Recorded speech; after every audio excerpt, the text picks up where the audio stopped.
और एक घने वृक्ष के नीचे उदास होकर बैठ गया।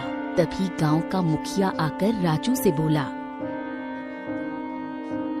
राजू, क्या बात है? आज तुम बड़े उदास नजर आ रहे हो और तुम्हारा चेहरा देखकर ऐसा लग रहा है कि जैसे कि तुम सुबह से भूखे भी हो। क्यों? हाँ, आप सही कहते हैं मुखिया जी। चूड़ियां बेचकर जब घर आया था तो सोचा था कि भाभी के हाथ की गर्मा गर्म रोटी खाऊंगा, मगर भाभी के हाथ की गर्मा गर्म रोटी तो नहीं मिली, मगर गर्मा गर्म डांट जरूर मिल गई। मुखिया मुस्कुराते हुए राजू से बोला, गर्मा गर्म डांट। देख राजू, मैं तुम्हारे भाई बबलू और तुम्हारी भाभी सुनीता दोनों को अच्छी तरह से जानता हूं, समझता हूं। तुम्हारा भाई तुमसे बहुत प्रेम करता है और तुम्हारी भाभी जुबान की थोड़ा सा बुरी जरूर है, लेकिन दिल की उतनी बुरी नहीं है। वो जो कहती है सच कहती है। देखो, तुम चूड़ियां बेचने का धंधा बंद करके अपने भाई के साथ खेत में हाथ क्यों नहीं बटाते हो? खेत का काम करोगे दोनों साथ मिलकर तो और अच्छा आगे बढ़ोगे। क्यों? मुखिया जी, आप तो जानते हैं कि मैं पिताजी के धंधे को नहीं छोड़ सकता। मुझे याद है, जब मैं छोटा था तब मैं भी पिताजी के साथ चूड़ियां बेचने के लिए आसपास के गांव में जाया करता था। हाँ बेटा राजू, मुझे भी याद है। और तुम्हारे पिताजी केवल इस गांव में चूड़ियां नहीं बेचते थे, बल्कि इस गांव के बाहर भी चूड़ियां बेचते थे। और तुम तो जानते हो कि तुम्हारी बिक्री कम क्यों होती है, क्योंकि तुम केवल अपने ही गांव में चूड़ियां बेचते हो, समझे? मुखिया की बात सुनकर राजू बुरी तरह से चौंकता हुआ बोला, हाँ, मुझे आपकी बातों में काफी दम नजर आ रहा है मुखिया जी। आप सही कहते हैं, पिताजी इस गांव के बाहर आसपास के गांव में भी चूड़ियां बेचते थे। हाँ, मैं नदियापुर राज्य में जाकर चूड़ियां बेचूंगा, वहां अधिक बिक्री होगी। ये सही कहा आपने। हाँ, तुम्हारा सोचना बिल्कुल सही है राजू। वहां पर इस गांव से ज्यादा धनवान लोग भी रहते हैं और हो सकता है कि नदियापुर राज्य में इतनी कमाई हो जितना तुम्हारा बड़ा भाई बबलू भी खेत में काम करके नहीं कमा पाता। इतना बोलकर मुखिया मुस्कुराते हुए वहाँ से चला गया और राजू मुस्कुराते हुए अपने घर आ गया।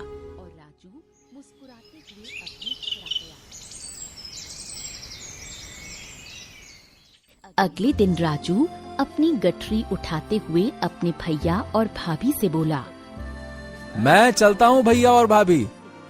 चलता हूँ उससे क्या मतलब है? अरे भाई, तुम चूड़ियां बेचने ही तो जा रहे हो ना? आपने सही कहा भैया, मैं चूड़ियां बेचने ही जा रहा हूँ, लेकिन अब मैं गांव में चूड़ियां नहीं बेचूंगा, बल्कि नदियापुर राज्य में जाकर चूड़ियां बेचूंगा। हाँ। ये क्या कह रहे हो तुम? नदियापुर राज्य का रास्ता यहाँ से 7 दिन के फासले पर है। तुम इतनी दूर चूड़ियां बेचने जाओगे? आपने सही कहा भाभी, आपको घर खर्च चलाने के लिए धन चाहिए ना, और ज्यादा धन मैं राज्य में ही चूड़ियां बेचकर कमा सकता हूँ। ठीक है, मैं जल्दी वापस लौट आऊंगा, जाता हूँ मैं। इतना बोलकर राजू चूड़ी की गठरी लेकर अपने घर से बाहर निकल गया।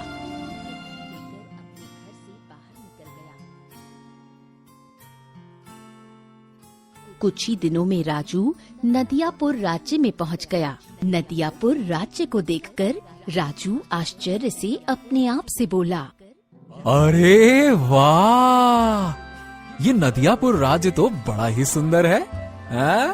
चारों ओर नदियों से घिरा हुआ हरा भरा राज्य। वाह, कितना सुंदर लग रहा है। मैं कहाँ कुएं के मेढक की तरह था, जो अब तक अपने गांव को ही पूरा संसार समझ रहा था। वाह वाह वाह वाह वाह। इतना बोलकर राजू नदियापुर राज्य के बाजार में आवाज लगाकर चूड़ियां बेचने लगा। रंग बिरंगी चूड़ियां ले लो, चूड़ियां चूड़ियां, नीली पीली हरी नीली नारंगी रंग बिरंगी चूड़ियां ले लो, चूड़ियां, नीली पीली हरी नीली रंग बिरंगी चूड़ियां ले लो। कुछ ही देर में राजू की आधी चूड़ियाँ बिक गईं। राजू फिर से अपने आप से बोला, गांव में तो इतनी चूड़ियां महीनों में नहीं बिक पाती थी। अरे यहाँ तो कुछ देर में ही आधी चूड़ियां बिक गईं। अब बाकी बची हुई चूड़ियां भी बिक जाएं तो फिर तो मजा ही आ जाए। तभी नदियापुर राज्य का एक व्यक्ति राजू से बोला, लगता है इस राज्य में नए हो भैया। हाँ सही कहा भैया, मैं यहाँ पहली बार आया हूँ। अरे अगर तुम्हें चूड़ियाँ बेचना है तो नदियापुर राज्य की नदी की ओर चले जाओ, वहाँ तुम्हारी सारी चूड़ियाँ बिक जाएंगी। ये कैसी बात कर रहे हो भैया, भला नदी के किनारे चूड़ियाँ कैसे बिकेंगी हैं? वो व्यक्ति हंसते हुए राजू की ओर देखकर बोला, अरे शायद तुम्हें नहीं मालूम, महाराज की इकलौती पुत्री राजकुमारी कुसुम अपनी सहेलियों के साथ नदी के किनारे घूमने के लिए आई हुई है।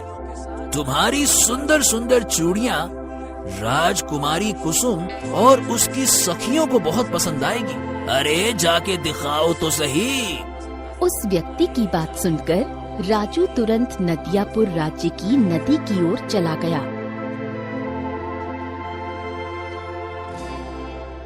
जहाँ पर राजकुमारी कुसुम अपनी सहेलियों के साथ बैठी हुई थी। राजू के पास इतनी सुंदर सुंदर चूड़ियाँ देखकर राजकुमारी राजू की ओर देखकर बोली, क्या नाम है तुम्हारा?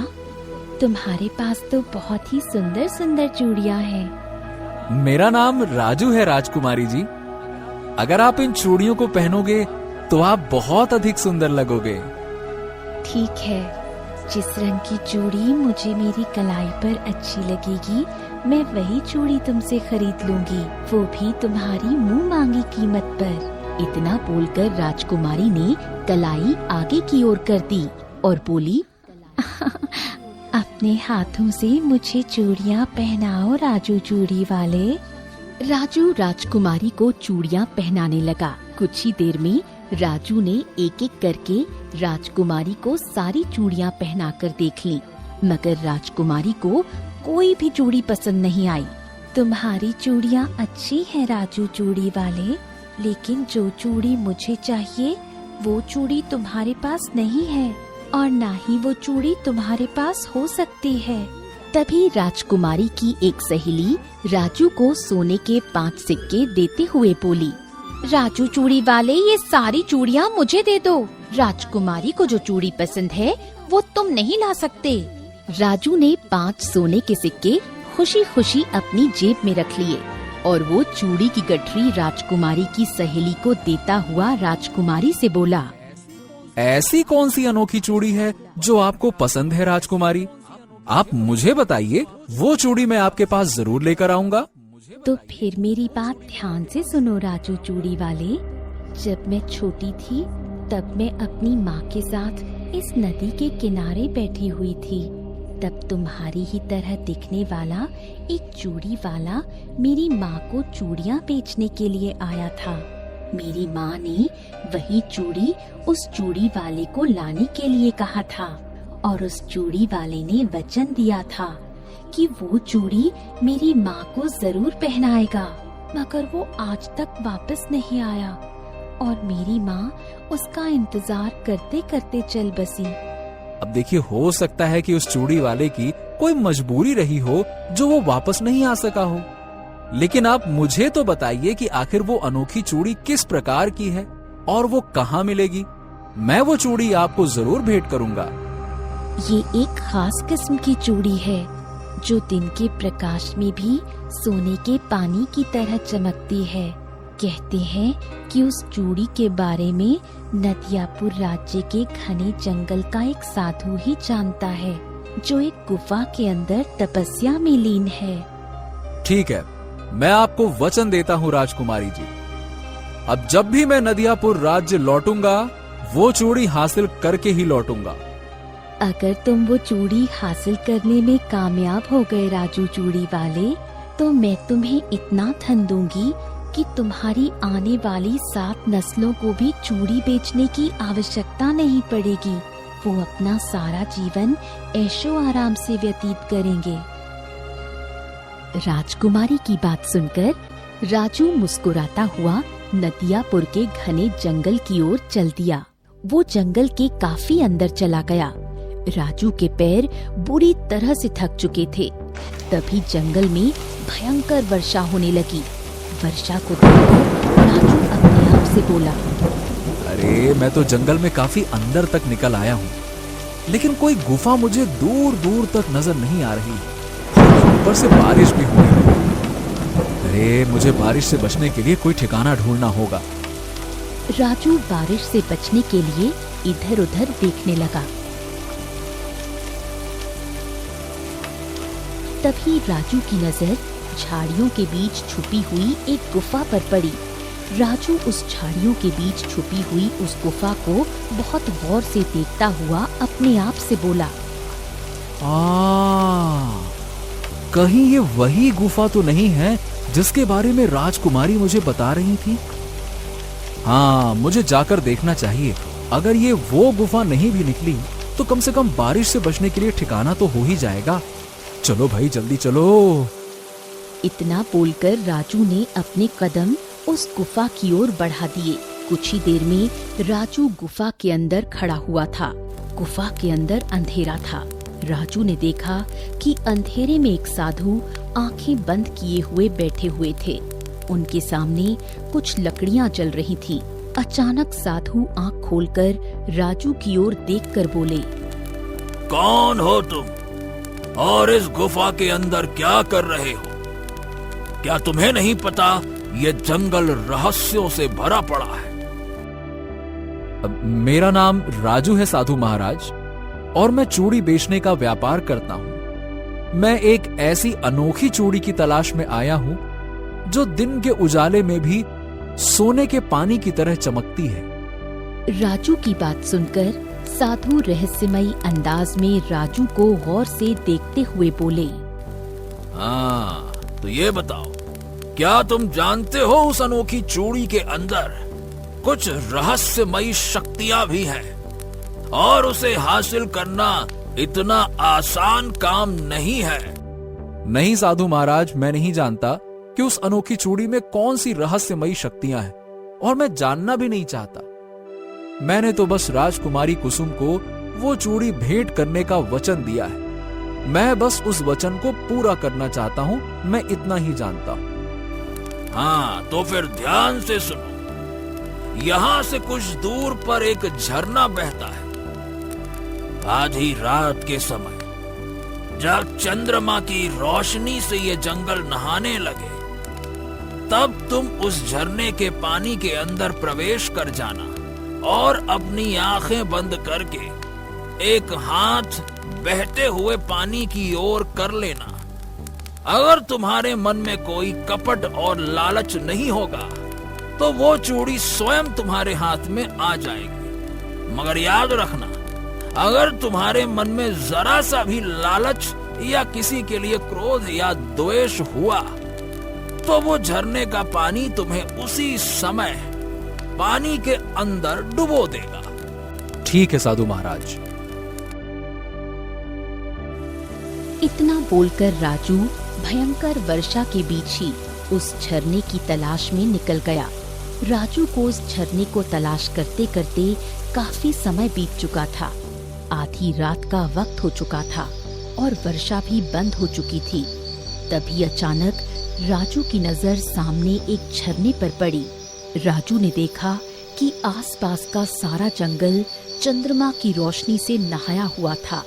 राजू अपने आप से बोला, हाँ, लगता है ये वही झरना है जिसके बारे में साधु महाराज ने मुझे बताया था। मुझे अब देर नहीं करनी चाहिए।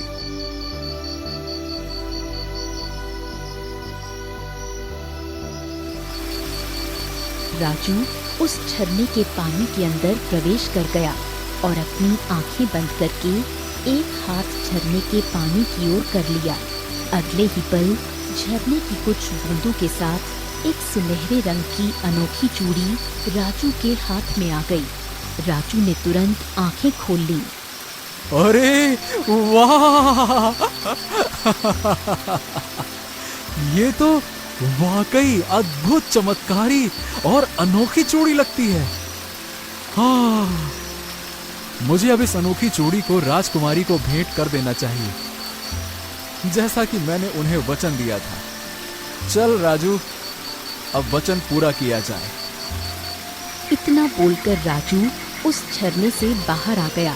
झरने से बाहर राजू कुछ कदम दूर ही चला था कि अचानक उसके कानों में एक व्यक्ति की कड़कदार आवाज टकराई। वहीं पर रुक जाओ लड़के, अगर एक कदम भी आगे बढ़ाया तो तलवार से तुम्हारी गर्दन काट कर धड़ से अलग कर दूंगा। राजू ने जैसे ही पीछे पलट कर देखा तो सामने एक डाकू मुंह पर कपड़ा ढके हुए राजू को घूर रहा था। राजू उस डाकू को देखकर डरते हुए बोला, कौन हो तुम? मेरा नाम मंगल सिंह है, मैं इस जंगल का डाकू हूँ। चल बेटे, वो चूड़ी मेरे हवाले कर दे। ला। नहीं, मैं चूड़ी तुम्हारे हवाले नहीं करूंगा। तभी डाकू मंगल सिंह ने अपनी तलवार निकाल ली और राजू को डराते हुए बोला, अच्छा तो चल बेटा, सीधी तरह से मेरे साथ चल। चल। राजू हाथ जोड़ता हुआ डाकू मंगल सिंह से बोला, मैं तुम्हारे हाथ जोड़ता हूँ डाकू मंगल सिंह, मुझे जाने दो। और मैंने जो अनोखी चूड़ी बड़ी मुश्किल से हासिल की है, उसे मुझसे मत छीनो। मैं वो अनोखी चूड़ी राजकुमारी कुसुम को भेंट करना चाहता हूँ। बकवास बंद कर और चल सीधे तरह से मेरे साथ। अब अगर तूने कुछ भी चू चपड़ की तो मैं नहीं, मेरी तलवार तुझसे बात करेगी। सीधा गर्दन धड़ से अलग हो जाएगी, तेरा सर जमीन पे मिलेगा, समझा? चल मेरे साथ। राजू के पास डाकू मंगल सिंह की बात मानने के अलावा और कोई चारा नहीं था। राजू चुपचाप डाकू मंगल सिंह के साथ साथ चलने लगा। डाकू मंगल सिंह राजू को जंगल की घनी झाड़ियों से ले जाता हुआ एक झोपड़ी की ओर ले गया और बोला, सीधी तरह से झोपड़ी के अंदर घुस जाओ। जा। देखो, अगर तुम मुझे मारना चाहते हो तो इसी समय मार सकते हो, परंतु मैं अपने जीते जी वो चूड़ी तो तुम्हारे हवाले नहीं करूंगा। अरे मूर्ख, वो चूड़ी तुम्हारी जान से बढ़कर नहीं है।